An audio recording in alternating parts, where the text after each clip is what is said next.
ഒരു ക്വസ്റ്റ്യൻ ചോദിക്കട്ടെ. എൻ്റെ കയ്യിൽ ഒരു വെയ് മെഷീൻ ഉണ്ട്. ഭയങ്കര അക്യുറേറ്റ് ആയിട്ടുള്ള മെഷീനാണ്. വളരെ ചെറിയ ചേഞ്ച് വരെ കാണിക്കും. സോ ഈ വെയ് മെഷീനിൽ ഞാൻ വെച്ച് മെഷർ ചെയ്യാൻ പോകുന്നത് 1 കിലോഗ്രാം കോട്ടണും 1 കിലോഗ്രാമിൻ്റെ ഒരു അയൺ ബാറുമാണ്. ഏതായിരിക്കും ഈ മെഷീനിൽ കൂടുതൽ വെയിറ്റ് കാണിക്കുക? രണ്ടിനും സെയിം ആയിരിക്കൂലേ? രണ്ടും 1 കിലോഗ്രാം അല്ലേ? ഒന്നൊരു മാറ്റി ചിന്തിക്കണം. വേണ്ട, അങ്ങനെ ആയിരിക്കും. അതിൻ്റെ പിന്നെ മാസ് വെലോസിറ്റി ഒന്നും എനിക്കറിയില്ല.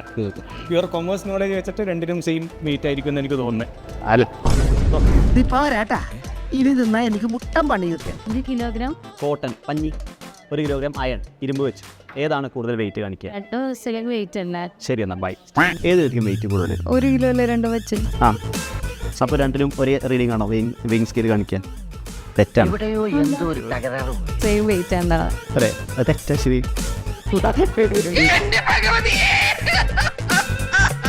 രണ്ടും ഒരേ വെയിറ്റ്. ഭയങ്കര കോൺഫിഡൻ്റ് ആയിട്ട് പറയണ്ടല്ലോ, മാറ്റുണ്ടോ? രണ്ടും ഒരേ വെയിറ്റ് ആയിരിക്കും.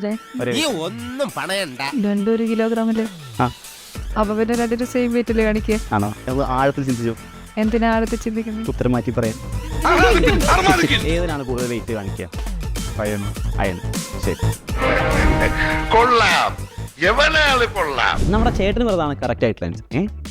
നിങ്ങൾ ചിന്തിച്ചത് രണ്ടുപേരുടെയും മാസ് സെയിം ആണ്, വെയിറ്റ് W=mg ആണ്. അപ്പോൾ രണ്ടും സെയിം റീഡിംഗല്ലേ കാണിക്കുന്നത്. ഇങ്ങനെയാണ് നിങ്ങൾ ചിന്തിച്ചത്.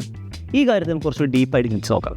മക്കളെ, നമുക്കറിയാം ഒരു ഫ്ലൂയിഡിൽ ഒരു ഒബ്ജക്റ്റ് വെച്ചാൽ അതിൻ്റെ മുകളിൽ എന്തുണ്ടായിരിക്കും? ബോയൻ ഫോഴ്സ് ഉണ്ടായിരിക്കും, അപ്വേർഡ് ട്രസ്റ്റ് ഉണ്ടായിരിക്കും, അല്ലേ? അപ്പോൾ നമ്മുടെ പഞ്ഞി അഥവാ കോട്ടൺ വെച്ചതും അയൺ ബാർ വെച്ചതും എയർ എന്ന് പറയുന്ന ഫ്ലൂയിഡിലാണ്. എയറിന് അപ്വേർഡ് ട്രസ്റ്റ് അപ്ലൈ ചെയ്തുകൂടെ?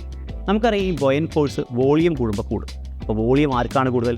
1 കിലോഗ്രാം കോട്ടൻ്റെ വോളിയം കൂടുതലാണ്. സോ വോളിയം കൂടിക്കഴിഞ്ഞാൽ പഞ്ഞി അഥവാ കോട്ടനുമുള്ള ബോയൻ ഫോഴ്സ് കൂടുതലായിരിക്കും. നമുക്കറിയാം apparent weight is equal to actual weight minus buoyant force ആണ്. സോ ബോയൻ ഫോഴ്സ് കൂടിയ കോട്ടൻ്റെ വെയിറ്റ് കുറവായിരിക്കും, അല്ലെങ്കിൽ അതിൻ്റെ ഫാരൻ വെയിറ്റ് കുറവായിരിക്കും. സോ കൂടുതൽ മാസ് കാണിക്കുന്നത് നമ്മുടെ സ്വന്തം അയൺ ബാർ ആയിരിക്കും.